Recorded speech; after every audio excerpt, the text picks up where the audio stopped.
আসসালামু আলাইকুম আমার প্রিয় ভিউয়ার্স, সকলকে জানাই গুড মর্নিং। নেহা লাইফস্টাইল ব্লগে তোমাদের অনেক অনেক ভালোবাসা জানিয়ে আজকের ব্লগটি শুরু করতে যাচ্ছি। আই হোপ আজকের ব্লগটি তোমাদের খুব ভালো লাগবে।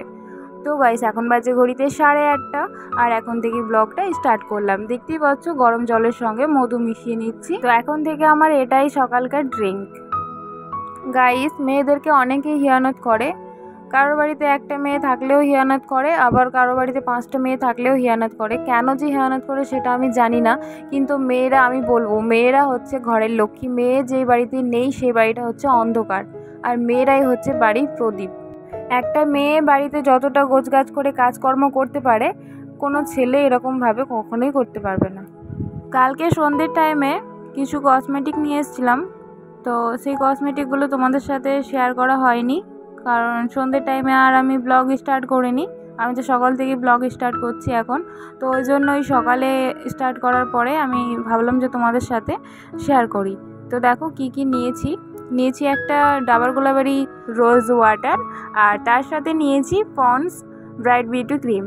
তো পন্ডস ব্রাইট বিউটি আমি একটা ইউজ করেছি, তো সেটার আমি ভালো ফলাফল পেয়েছি, সে কারণে আবার একটা নিলাম। আর এর আগে আমি কোনোদিনও পন্ডসের কোনো ক্রিম ইউজ করিনি, আমি ল্যাকমি ইউজ করতাম, তো সেটা আমার এখন শ্যুট করছে না। তো ওই কারণে আমি ভেবেছি পন্ডসেরটা ইউজ করে দেখি, তো একটার আমি ভালো রেজাল্ট পেয়েছি, সে কারণে আরও একটা নিলাম। তো ওটা শেষ হয়ে গেছে অনেক দিন আগেই। তারপরে আর কোনো ধরনের ক্রিম আমি ইউজ করতাম না, কারণ আমার মুখে অনেকগুলো র্যাশ ছিল, তো আমি সেরকম ক্রিম আর ইউজ করিনি। আর বাড়িতে আমি ক্রিম ইউজ করি না, কোথাও গেলে ইউজ করি। তো আমি মাঝে মধ্যে বাজার গেলেও আবার ক্রিম ইউজ করি না এখন, কারণ এখন ক্রিম ইউজ করে আমি যতটুকু বুঝতে পারছি আমার মুখে র্যাশ বেরোচ্ছে, আর ক্রিম যতটুকু মানে স্কিপ করে যাচ্ছি ততটাই আমি মানে ভালো রেজাল্ট পাচ্ছি আমার ফেসের মধ্যে। তো ওই জন্যই আমি সেরকম ক্রিমটা ইউজ করি না, কিন্তু কোনো জায়গায় আবার গেলে ঘুরতে টুরতে সেরকম তো ক্রিম প্রয়োজন পড়েই। আর তার সাথে নিয়েছি একটা আইলাইনার নিয়েছি। এই ধরনের আইলাইনার আমি ফার্স্ট টাইম ইউজ করছি, তো আমি দিয়েও দেখেছি চোখে, ভালোই লাগছিল দেখতে। আর এটা মানে অনেকটা গাঢ়, একটা আছে কম দামি 20 টাকা না কত নাই, সেটা কিন্তু অতটা গাঢ় নয়, এটা কিন্তু অনেকটাই গাঢ়। আর সাথে নিয়েছি একটা ছোট্ট হেয়ার ক্লিপ, আর নিয়েছি ইয়ার টপ। তো ছোট ছোট ইয়ার টপগুলো আমার ভীষণ ভালো লাগে। আমার মা খুব বকা দেয় আমাকে, ছোট ছোট ইয়ার টপ পরলে নাকি আমাকে মানায় না, সেই কারণে আমার মা খুব বকে। তবুও আমি কিন্তু আমার মার কথা কখনোই শুনি না, আমি ছোট ছোট ইয়ার টপই পরি। কোনোদিন যদি সময় পাই তাহলে আমি তোমাদের সাথে শেয়ার করব আমার ইয়াররিং ইয়ার টপসের কালেকশন। তো তোমরা দেখলেই বুঝতে পারবে যে আমি ইয়াররিংগুলো মানে কী ধরনের পরতে পছন্দ করি, আমার কাছে কোন ধরনের কালেকশনটা বেশি আছে। আর বড় ইয়াররিংগুলো আমি কখন পরি, যদি কারোর বিয়ে শাদিতে যাই তখনই আমি পরি, কারণ বিয়ে শাদিতে আমি হেভি লং পরে যাই। মানে আগে পরতাম, এখন আমি কয়েক বছর ধরে হেভি লং পরি না। আর তোমাদেরকে যে আমি ড্রেস কালেকশন দেখিয়েছি, তো ড্রেস কালেকশনে আমার হেভি লংগুলো মানে আমি শেয়ার করিনি তোমাদের সাথে, সেগুলো কখনও আমি যদি সময় পাই তাহলে সেগুলোও শেয়ার করব। আর আমার শাড়ি কালেকশন যদি তোমরা দেখতে চাও তাহলে আমি সেটাও শেয়ার করব। আমি শাড়ি কালেকশন, আমার শাড়ি আমার বেশি নেই, কয়েকটাই শাড়ি আছে, তো যদি তোমরা দেখতে চাও তাহলে আমি অবশ্যই শেয়ার করব। আর আমার হেভি লং যদি তোমরা দেখতে চাও তাহলে আমি শেয়ার করব। তো আমি হেভি লং যখন বিয়ে শাড়িতে পরি তখনই আমি বড় কানেরগুলো পরি, আর যখন শাড়ি পরি তখন আমি সেই বড় কানেরগুলোই পরি। আর এখন মানে কয়েক বছর ধরে আমি হেভি লং পরতে আমি অতটা মানে কমফোর্টেবল মনে করি না নিজেকে, তো ওই জন্য পরা হয় না। তো গাইস, তারপরে এই যে দেখতে পাচ্ছি ঝুড়িগুলো আমি কিনেছি, এই ঝুড়িটার দাম নিয়েছে 10 টাকা। আর এই যে কুলোটা নিয়েছি প্লাস্টিকের, এই কুলোটার দামও নিয়েছে 10 টাকা। মাত্র 20 টাকায় আমি এত কিউট কিউট দুটো জিনিস পেয়ে গেছি। তো অনেকে ভাববে যে এই বাচ্চাদের খেলনাটা নিয়ে আবার আমি কি করব, এটা তো বাচ্চাদের খেলনা।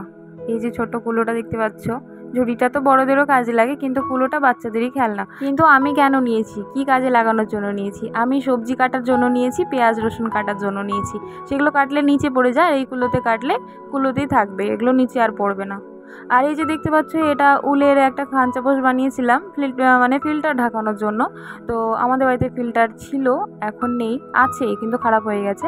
তো ফিল্টার ঢাকানোর কাজে আর লাগানো হয়নি, এটা আমি করতে করতে ছেড়ে দিয়েছিলাম। তারপরে দেখতে পাচ্ছ এত ছোট হয়ে থেকে গেছে, এখন আমার ভিডিওর জন্য মানে ভিডিওর ডেকোরেশনের জন্য কাজে লাগছে।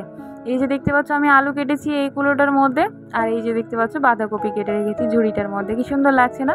তো এই ছোট ছোট কিউট কিউট জিনিসগুলো যদি আমরা আমাদের মানে বাড়িতে রাখি তাহলে কোনো না কোনো ডেকোরেশনে কাজে লাগতেই পারে। তো ওই জন্য আমি এই যে দুটো জিনিস নিয়েছি আমার কাজে লাগানোর জন্য, ভালোই লাগছে দেখতে। তারপরে আমি চলে এলাম ঝাড়ু দেওয়ার জন্য আমার বাবার রুমটায়। তো ঝাড়ু দিচ্ছি, আর এই যে দেখতে পাচ্ছ আমার পাপা নিংটি হয়ে শুয়ে আছে, ফোন দেখছে। তো এবার আমি চলে এলাম বারান্দাতে ঝাড় দিতে। আর গাইস দেখতেই পাচ্ছ রোদের তাপমাত্রা, আমাদের দরজার সামনেটা একেবারে সাদা হয়ে গেছে। আর এই সময়টা এখন বাজে 12:30, পৌনে 1 মতো বাজবে। তো এই সময়টাই অনেকটাই রোদ পড়ে দরজার সামনে, চোখ দিলেই যেন মাথা ঘুরে যায়। তারপরে গাইস এই যে দেখতে পাচ্ছ এই ফুলের মানে ডালগুলো আমার মা নিয়ে এসেছিলো। মানে আমরাও গিয়েছিলাম, মর্নিং ওয়াকে গিয়েছিলাম কিছুদিন আগে, একটা ব্লগ শেয়ার করেছিলাম। 1 তারিখে গিয়েছিলাম আমি, 2 তারিখে ব্লগ শেয়ার করেছি, আর আজকে হচ্ছে 11 তারিখ। প্রায় 11 দিন হয়ে গেছে এই গাছটা এখন পর্যন্ত ঠিক আছে। বারবার জল চেঞ্জ করছি কিন্তু এখন পর্যন্ত টাটকা হয়ে আছে। 1 সপ্তাহ মতো ফুল ছিল, ফুলগুলো সব ঝরে যাওয়ার পরে একদিন বৃষ্টি হয়েছিল, বৃষ্টিতে আমি দিয়ে দিয়েছিলাম ছাদের উপরে। তো ফুলগুলো ঝরে যাওয়ার পরে পাতাগুলো দেখতেই পাচ্ছ অনেকটাই টাটকা হয়ে আছে।